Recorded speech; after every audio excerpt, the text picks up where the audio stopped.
నేనైతే first time చూస్తున్నాను చేప రోడ్డు ఇటు పక్కన దాటి అటు పక్క కాలువలోకి వెళ్ళింది. నిజంగా బొర పాడైపోయింది. వేరే లాస్ట్ వరకు చూసండి. వర్షం అయితే మామూలుగా రావట్లేదు, తుక్కు కింద పడుతుంది. ఈ లోపల మా ఇంటి దగ్గరికి వచ్చాను గొడుగు తీసుకొద్దాం కదా అని చెప్పి ఇంకా దిగలేదు అనమాట వర్షం చూసి. ఫస్ట్ టైం మన పార్క్ రోడ్ కూడా మునిగిపోయింది. చూసారా వాటర్ ఎంత ఉందో. చాలా రోజులు అయింది అనమాట ఎంత పెద్ద వర్షాన్ని అయితే చూసి. ఇంకా రోడ్లు చూడండి మొత్తం పొగ ముందు చూసింది. మొత్తం పొక్కడు ఏంటి అసలు ఏమి అర్థం కావట్లేదు. క్లైమేట్ అయితే మాత్రం బుర్రపాడు. యాజ్ యూజువల్ నేనైతే సన్సెట్ కి వెళ్తాను కదా ఈవినింగ్, అక్కడికి అని చెప్పి బయలుదేరాం. ఇంకా ఎస్ఆర్ఎం బీచ్ కి అయితే వెళ్దాం ఫిక్స్ అయ్యి మా ఫ్రెండ్ అయితే కొత్త రోడ్లో తీసుకెళ్లాడు. పెద్ద బిస్కెట్ అయితే అయ్యింది. మామూలు డైరెక్ట్ ఇలా గోపురం డైరెక్ట్ వెళ్ళిపోవచ్చు, బట్ అలా వెళ్ళకుండా లోపల తీసుకెళ్లాడు. ఇది వచ్చి సింగిల్ రోడ్ అనమాట అండి. లారీ ఏంటంటే ఇంకా జస్ట్ ఏదైనా ఒక వేరుకి వెళ్ళడానికే ఉంది.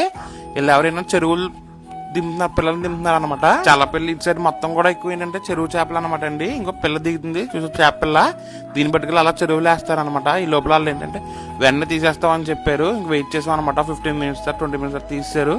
ఈ లోపల అప్పుడు చేపను చూశాను. యువతల పక్క కాలం నుంచి అవతల పక్క వెళ్ళిపోయింది. ఆ కాలంలోకి గొప్పగా వెళ్ళిపోయింది రోడ్డు దాటేసి. మొత్తానికి బీచ్ దగ్గరికి అయితే వచ్చాం. వచ్చే దారిలో ఏంటంటే ఎవరో చేపలు అమ్ముతున్నారు. ఏంటని చూసాం అనమాట. మంచి ఒరిజినల్ కొయ్యంలోనే కట్టుబరుగులు అయ్యి ఉన్నాయి. జస్ట్ ఇప్పుడే పట్టారండి. ఇలాంటి ఫ్రెష్ గమ్మును దొరకమనమాట. నేనైతే తీసేసుకున్నాను బేరవాడి. దగ్గరేమో క్యాష్ లేదు, ఆయనకేమో ఫోన్ పే లేదంట. మళ్ళీ ఇంకేం చేయాలి తెలియక ఆయన నెంబర్ అయితే ఇచ్చారు. మళ్ళీ ఫోన్ చేస్తాం అప్పుడు తీసుకుంటాం అని చెప్పి ఫైనల్ బీచ్ కి అయితే వచ్చాం.